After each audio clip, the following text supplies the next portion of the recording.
요한계시록 20장 11절부터 끝절까지입니다. 또 내가 크고 흰 보좌와 그 위에 앉으신 자를 보니 땅과 하늘이 그 앞에서 피하여 간데 없더라. 또 내가 보니 죽은 자들이 물온대소하고 그 보좌 앞에 섰는데 책들이 펴있고 또 다른 책이 펴졌으니 곧 생명책이라. 죽은 자들이 자기 행위를 따라 책들에 기록된 대로 심판을 받으니 바다가 그 가운데서 죽은 자들을 내어주고 또 사망과 음부도 그 가운데서 죽은 자들을 내어주매 각 사람이 자기의 행위대로 심판을 받고 사망과 음부도 불못에 던지우니 이것은 둘째 사망 곧 불못이라. 누구든지 생명책에 기록되지 못한 자는 불못에 던지우더라. 우리는 이 마지막 심판의 이 장면에서 이제 생명책에 기록된 자들의 신앙의 내용과 또 요구하시는 신앙의 책임들을 살펴볼 때가 됐습니다.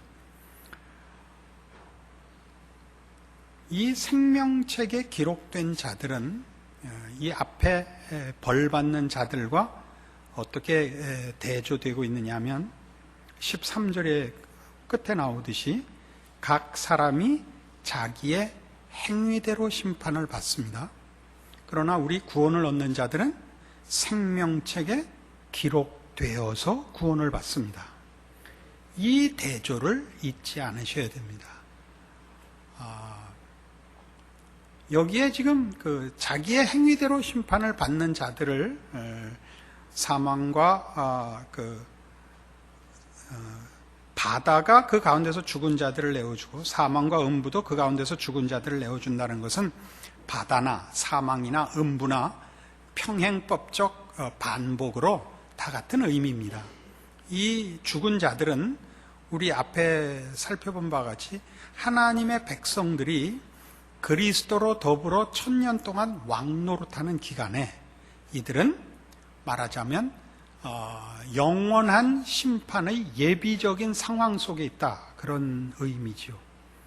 사망 속에 있고 음부 속에 갇혀 있고 말하자면 바다 속에 있고 그리스도의 품 안에 있지 못하고 영원한 형벌이 이제 시행될 날을 기다리는 예비적 구치소 같은 데 가 있는 셈입니다. 그걸 강조하고 있죠. 그러면서 뭘 강조하느냐 하면 저들은 자기의 행위대로 심판을 받는 자들입니다. 자기가 근거가 된 삶을 산 자들이고 우리는 생명책에 기록된 자들입니다. 그러니까 은혜로 구원을 얻은 자들입니다. 이게 이제 대조입니다. 물론 이 문제를 앞에 있는 것과 대조할 때 예수를 믿지 않는 자들과 예수를 믿은 자들 이렇게 대조할 수도 있고 죄를 짓고 산 자들과 신앙을 실천하고 산 자들이라고 대조할 수도 있습니다. 그러나 그런 대조들은 자칫 우리가 벌받을 짓을 했느냐 상받을 짓을 했느냐라는 행위를 근거한 심판으로 판단하게끔 오해할 소지가 다분히 있습니다.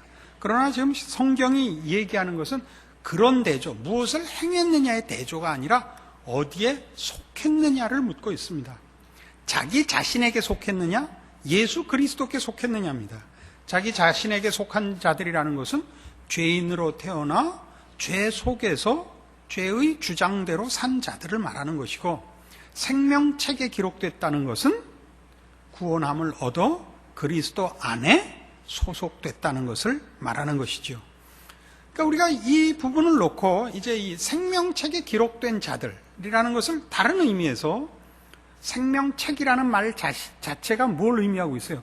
살아있는 자들, 영원히 살 자들이라는 것을 이미 암시하고 있잖아요. 그것들이 말하자면 우리가 좋아하는 식으로 예를 들자면 죄지을 짓을 하지 않고 상받을 짓을 했다, 신앙을 지켰다 라는 것과 어떻게 상관관계가 있는지 살펴볼 필요가 있습니다. 예를 들면 마태복음 7장입니다.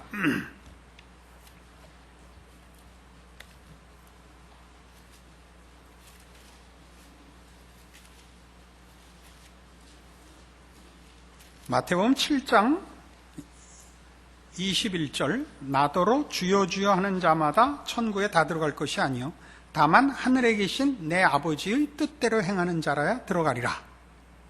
너무나 확실하죠. 그러나 바로 이 얘기, 내 아버지의 뜻대로 행하는 자는 곧 생명책에 기록된 자라는 뜻입니다. 그러니까 이렇게 가지 말자는 얘기를 하는 거예요. 아버지의 뜻대로 행하면 생명책에 기록된다라는 뜻이 아니라 생명책에 기록된 자는 아버지의 뜻대로 살게 되는 자들이다, 이런 뜻이란 말이죠. 이 대조는 전혀 다른 것입니다. 좀 더 갈까요? 같은 마태복음 12장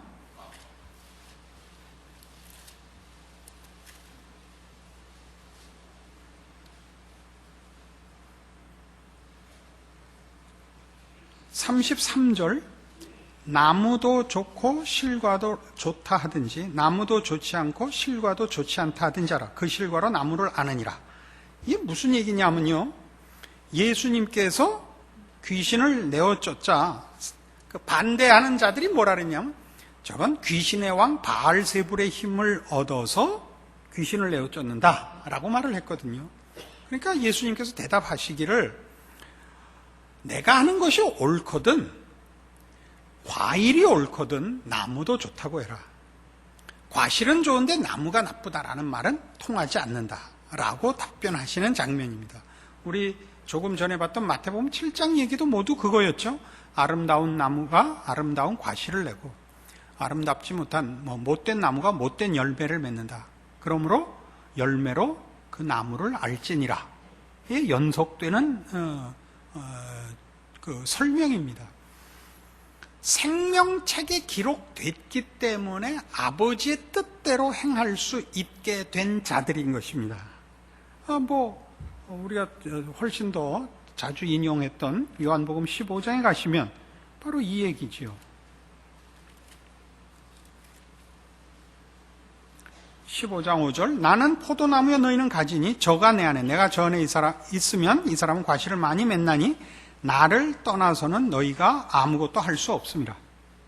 그러니까 심판의 근거는 다 그가 예수 안에 있느냐, 하나님 안에 있느냐, 하나님의 백성이냐, 생명책에 기록되어 있느냐가 근거다 이겁니다. 구원을 얻은 자들은 다 하나님이 베푸시는 구원의 은혜와 복주심과 함께 하심으로 인하여 의와 진리의 거룩함으로 지음받은 새 사람인 것입니다. 그가 그런 열매를 얼마나 맺었느냐는 2차적인 문제고, 근본적인 문제, 심판의 근거는 그가 생명책에 기록되었느냐고. 그러니까 그렇게 따지면 여러분은 자꾸 아무것도 하지 않고 우리가 구원을 얻었다는 것을 인정을 한다면 벌 받는 자들에 대해서는 조금 불공평하다고 자꾸 생각한단 말이죠. 저들은 생명책에 기록되지 못했기 때문에, 구원을 얻지 못했기 때문에 지은 죄인데 그건 저들에게 묻고, 우리는 우리의 조건 없이 구원을 얻었는데 우리는 왜 영생을 얻느냐라고 자꾸 묻는 것입니다. 그것은 우리 오늘 본문에서 본 이런 표현들, 예를 들면 사망과 음부도 불못에 던지우는 겁니다. 사망과 음부가 불못에 던지운다는 것은 영원한 하나님의 나라는 결국 하나님의 통치가 완벽하게 성취되고 시행되는 것이죠. 통치자 하나님의 온전하시면 변함없는 것이고, 그 나라의 이 통치의 완성은 그 통치를 받는 모든 백성과 자연과 환경과 모든 정황이 다 하나님의 거룩하심과 의로우심의 통치 아래에 있는 것입니다. 이 통치의 완성은 그러니까 벌 줄 일이 없고, 그렇죠? 이 하나님의 의로우심과 거룩하심을 방해하거나 저해하는 조건들이 있을 수 없기 때문에 사망과 음부도 쓸모가 없습니다. 마치 애가 훌륭하게 커서 더 이상 회초리가 필요 없어진 것과 같습니다. 이것이 하나님의 나라의 궁극적인 완성의 모습이기 때문에 거기에 하나님의 뜻을 받아들이지 않는 자들이 들어올 수 없는 것입니다. 그러니까 우리가 생각할 때 왜 나는 들어가고 왜 쟤는 못 들어갔느냐라는 식으로 기독교는 그 구원과 구원의 결국에 관한 이 영생의 복락에 대하여 그런 식으로 얘기를 하는 것이 아니라 하나님이 이것을 계획하셨고 이것을 이루시고야 말 것이답니다. 그러니까 우리 모두는 저 사람은 왜 구원하지 않고 나는 구원해 줬습니까? 라고 묻지 말고 구원을 얻었으니, 생명책에 기록되었으니, 내 뿌리가 그리스도 예수 안에 있으니 이제 내가 어떻게 살아야 할 것인가를 생각하라. 그리스도 예수 안에 없는 자들의 종국은 저와 같으니라. 불못에 던지우며 영원한 형벌받게 기다릴 것이 없고 너희들 생명책에 기록되었고 예수 그리스도의 어린 양의 피로써 거룩하게 된 자들의 결국은 영원한 복락이며 영생이며 하나님과 함께 사는 의로운 영원한 나라다 라고 얘기함으로써 무엇을 촉구하는 거예요? 심판의 기준이 되는 무엇을 행했느냐가 아니라 너희가 어디에 속했고 너희를 부른 자가 너희를 어디로 데려가려고 하고 궁극적인 구원의 완성과 보상이 무엇인가를 보여줌으로써 우리의 믿음을 지키며 그 지킨다는 것이 소극적으로 빼앗기지 않고 배신하지 않고를 더 뛰어넘어서 그리스도 예수 안에서의 우리의 우리 된 것을 완성하며 결실하며 무성케 하는 것을 촉구하는 것, 이것이 이 계시록의 기록의 목적인 것입니다. 우린 자꾸 어떻게 묻는다고요? 내 이름은 생명책에 있을까? 없을까? 야, 우리 가위바위보 해서 한 사람이 먼저 가서 보고 꿈에 나와서 가르쳐 주자. 실제로 그런 사람들이 있었어요. 어떤 두 사람이 야구를 좋아했던 동네 친구였는데 평생을 그 아마추어 야구팀을 만들어서 동네에서 재밌게 살다 이제 나이가 많이 들어서 이제 얼마 안 있으면 서로 이제 죽을 나이가 된 걸 안 거예요. 그러니까 서로 이랬다고요. 누구든지 먼저 죽어서 천국 가면 천국에도 야구가 있는지 꿈에 나타나서 가르쳐 주기로 하자. 그래서 둘이 합의를 봤어요. 그러니까 이제 이대원이 먼저 죽은 거예요. 그래갖고 가만히 있자. 내가 먼저 죽어야 되나? 하여튼 죽어갖고 꿈에 나타난 거예요. 목사님, 좋은 소식과 나쁜 소식이 있습니다. 좋은 소식이 뭔데? 천국에도 야구가 있습니다. 나쁜 소식은 목사님 이번 주일 월요일에 선발 투수십니다. 그랬대요. 그러면 그 사람이 뭘 어떻게 준비할까 모르겠어요. 이건 웃자고 하는 얘기죠. 그러나 우리는 생명책에 기록된 자, 예수 그리스도 안에서의 은혜를 얻은 자는 어디로 가며 하나님이 그를 구원하여 도대체 무엇을 하려고 하시며 그가 세우는 나라가 어떤 나라며 통치의 원리가 무엇이며 그 나라의 자랑이 무엇인가를 가르치고 그렇지 않은 자들의 결국을 대조시킴으로 우리로 하여금 우리가 가야 할 것의 복을 기다리고 보상으로 지키고 있을 뿐만 아니라 그것을 지금 누리는 싸움으로 그리로 부름을 받았기 때문에 무성해져야 되고 충만해져야 되고 자랑해야 되고 결실해야만 하는 책임을 뛰어넘는 신자된 감격으로 갖고 있으라고 계시록을 기록하고 있다 이겁니다. 그러니까 사실 생각하면 참 놀라운 것입니다. 하나님께서 우리에게 은혜를 베푸사 우리는 생명책에 기록됐기 때문에 이건 좀 말이 안 맞지만 그 과장법입니다. 무슨 짓을 해도 천국은 갑니다. 그러니까 성경이 그런 얘기를 하죠. 부끄러운 구원을 받지 마라. 그런 말을 하는 이유가 여기에 있습니다.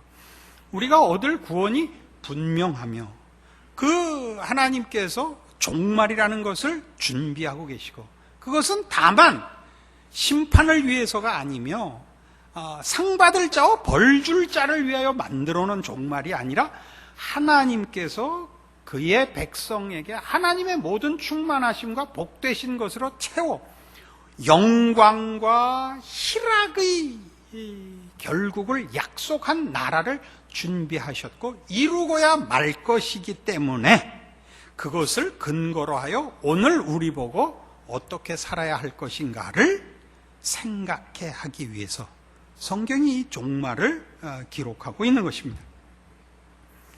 그러니까 우리가 지금 살펴보는 이런 부분들을 예를 들면 마태복음 10장에 가서 이렇게 이제 연결을 시켜보자고요.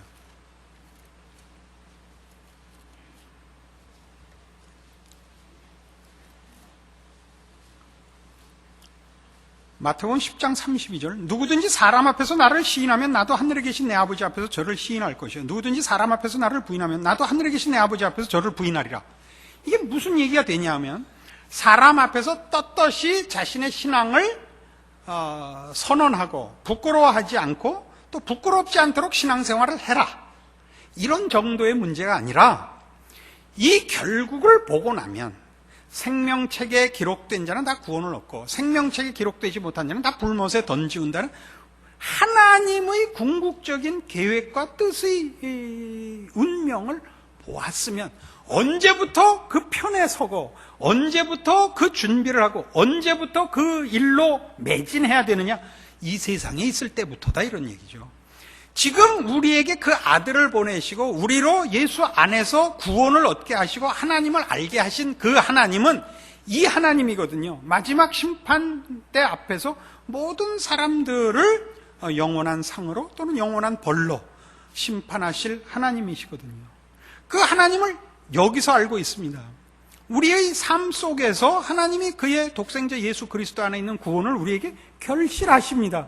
그러면 지금부터 우리는 생명책에 기록된 자요 그리스도 예수 안에서 거듭난 자로서 살아야 옳은 것입니다.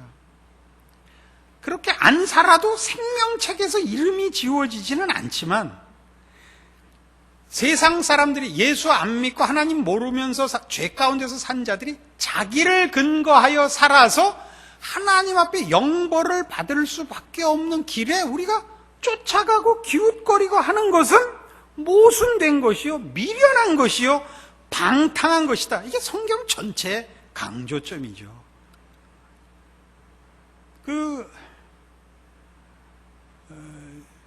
게으른 사람들 또는 어리석은 사람들의 공통된 핑계는 내일부터 아닙니까? 내일부터. 그게 얼마나 어려우냐면 여러분들 다이어트 해보시면 알잖아요. 그게 얼마나 그 미련과 어리석음이 매혹적인지 아시잖아요. 이 너무 이제 살이 쪄서 먹고 싶은 걸 먹으면 안 되는 줄 아는데 그 배고픈 것과 맛있는 걸 참고 사니까 왜 사나 싶은 거예요. 이러고 살려면 살 이유가 뭔가? 가지고 살자, 재밌게 살고 행복하자고 사는 건데 이렇게 고통을 스스로 택할 필요가 뭐 있나 해서 홀가닥 먹으면 그 다음에 금방 후회가 오죠. 왜 먹었나? 난 왜 이렇게 미련한가? 목구멍만 지나가고 나면 후회할 걸 왜 먹었나? 그래서 어떤 사람은 요 가슴에서 식도에 구멍을 내서 목구멍 넘어간 걸 이렇게 나오게 하는 방도를 쓴다 그래요. 만나본 적은 없는데 그 좋은 방법인 것 같아요. 우리가 어리석죠. 우리가 알면서 못하는 일 중에 하나입니다. 그러나 자꾸 이렇게 확인해야 됩니다. 이걸 왜 확인해야 되냐면 이제 제일 무서운 게 뭐냐면 미련한 사람들끼리 서로 위로하는 게 제일 위험해요. 아주 그게 최고로 위험합니다. 그래서 성경을 보고 기도를 해야 되는 가장 큰 이유가 기준을 여기 둬야 되는데 미련한 사람들끼리 기준을 두기 시작해갖고 여름에 아이스케이크 장사가 그 아이스케이크 팔러 다니는데 시원한 거 팔러 다니는데 자기는 땀을 뻘뻘 흘리고 다니까 동료 아이스케이크 장사하고 둘이 그늘에 앉아서 서로 1,000원 주고 사 먹고 서로 주고 사 먹고 다 팔았는데 돈은 하나도 안 남았다는 거 아니에요? 그러시면 안 돼요. 미련을 떠는 거죠. 알고도 잘 안 되죠.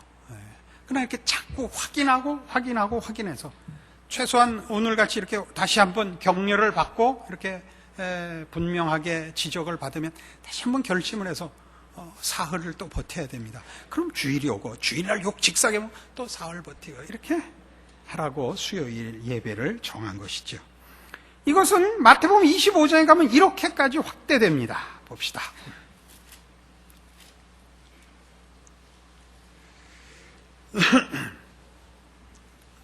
마태복음 25장 31절 인자가 자기 영광으로 모든 천사와 함께 올 때 자기 영광의 보좌에 앉으리니 모든 민족을 그 앞에 모으고 각각 분별하기를 목자가 양과 염소를 분별하는 것 같이 하여 양은 그 오른편에 염소는 왼편에 두리라. 그때 임금이 그 오른편에 있는 자들에게 이르시되 내 아버지께 복받을 자들이여 나와 창세로부터 너희를 위하여 예비된 나라를 상속하라. 내가 줄일 때 너희가 먹을 것을 주었고 목마를 때 마시게 하였고 나그네 되었을 때 영접하였고 벗었을 때 옷을 입혔고 병들었을 때 돌아보았고 옥에 갇혔을 때 와서 보았느니라. 이에 의인들이 대답하여 가로되 주여 우리가 어느 때 주의 줄이신 것을 보고 공개하였으며 목마르신 것을 보고 마시게 하였나이까. 어느 때 나그네 되신 것을 보고 영접하였으며 벗으신 것을 보고 옷 입혔나이까. 어느 때 병드신 것이나 옥에 갇히신 것을 보고 가서 배웠나이까 하리니 임금이 대답하여 가라사대 내가 진실로 너희에게 이르노니 너희가 여기 내 형제 중에 지극히 작은 자 하나에게 한 것이 곧 내게 한 것이니라. 벌 받는 자들에게 하는 것은 꼭 그 반대입니다. 45절에 이에 임금이 대답하여 가라사대 내가 진실로 너희에게 이르노니 이 지극히 작은 자 하나에게 하지 아니한 것이 곧 내게 하지 아니한 것이니라. 이건 이런 얘기입니다. 이런 부분들이 잘못 오해되면 뭐라 그래야 되나요? 극단적인 결벽증으로 갑니다. 가난한 것이 말하자면 의로운 것이고 무식한 것이 정직한 것이 되는 식의 오해를 합니다. 여기서 말하는 지극히 작은 자 하나에게 라는 표현은 그가 그리스도 예수 안에 있음으로써 세상 질서와 가치관에서 벗어난 것을 의미하는 것입니다. 예수 안에 들어와 보면 사람을 볼 때 사람을 세상적인 가치로 평가하지 않는 것입니다. 세상 사람들이 지극히 작은 자에게 대하여 외면하는 것은 그 일에 대하여 보상을 받을 수 없고 그 일로 자기가 아무 유익을 얻을 일이 없기 때문에 작은 자들을 괄세하는 것입니다. 그러나 우리가 구원을 얻고 예수 안에 있어 보면 이제 우리에게는 세상적인 작은 일, 큰 일이 없고 작은 자, 큰 자가 없습니다. 우리에게는 하나님께서 모든 영혼을 불쌍히 여기사 십자가를 지신 사랑과 하나님께서 은혜를 베푸시며 함께 하시면 누구든 귀하게 쓰일 수 있다는 새로운 시각을 가지게 됩니다. 그런 것을 말하는 것이죠. 그러니까 생명책에 기록됐다는 것이 갖는 의미는 굉장히 큽니다. 이렇게 우리는 포도나무에 붙어있는 가지같이 예수 안에 있는 자며 우리의 모든 시각과 분별과 원리와 판단들은 다 다릅니다. 우리는 새 사람입니다. 생명책에 기록된 탓이요 그리스도 예수 안에서 거듭난 탓입니다. 문제는 이것을 공로요 책임으로서 여러분이 짐으로 생각하지 마시고 이것이 여러분의 당연한 것이요 여러분의 복이요 권리요 자랑이요 그 궁극으로 시작되어 당연히 이 운명으로 가야 되는 인생이라는 것을 제대로 인정해라 이겁니다. 그때 우리는 하나님의 사람으로서 우리 삶의 어떤 정황, 어떤 환경, 어떤 조건 속에서도 하나님의 사람으로서의 삶을 살게 되고 그것이 말하자면 우리가 구원 얻은 자가 가지는 하나님의 백성된 증거로서 우리를 통하여 하나님의 역사하심이 결실하는 것을 보는 충성된 종의 사명과 또 하나님의 백성으로서 하나님의 모든 충만하신 것으로 충만케 하시는 영원한 복의 현실을 맛보는 이중적인 참다운 기적의 인생을 걷게 되는 것입니다. 이 궁극적인 심판의 모습이 여러분에게 오늘을 사는 신자된 지혜와 이해와 결단과 인내와 충성과 승리를 낳아야 옳습니다. 기도하십시다. 하나님 아버지 은혜를 감사합니다. 우리로 하나님의 자녀 되게 하셨고 우리 안에 주를 아는 믿음과 하나님의 자녀라는 특권을 주셨습니다. 바울 사도를 통하여 증거한 것 같이 의와 진리의 거룩함으로 지으심을 받은 새 사람을 입으라는 명령이 우리의 권리며 자랑이며 영광인 것을 확인합니다. 우리는 이미 생명책에 기록된 하나님의 백성이요 예수 그리스도의 보혈로 깨끗함을 입은 어린 양의 피로 거룩해진 하나님의 백성이며 이 운명을 바꿀 자 없음을 믿습니다. 그러므로 마땅히 우리의 인생을 부르신 우리 하나님의 목적과 계획과 뜻에 부합되게 사는 것이 지혜요, 마땅한 일이요, 그것만이 인정받을 의미 있는 우리의 인생인 것을 이제 고백합니다. 우리로 알게 하셨으니 또한 순종하게 하시고 승리하게 하시고, 그리하여 우리의 승리를 저 마지막 승리와 이어지는 지금 그리스도 안에서 왕노릇하는 인생으로 살게 하여 주시옵소서. 예수님 이름으로 기도합니다. 아멘.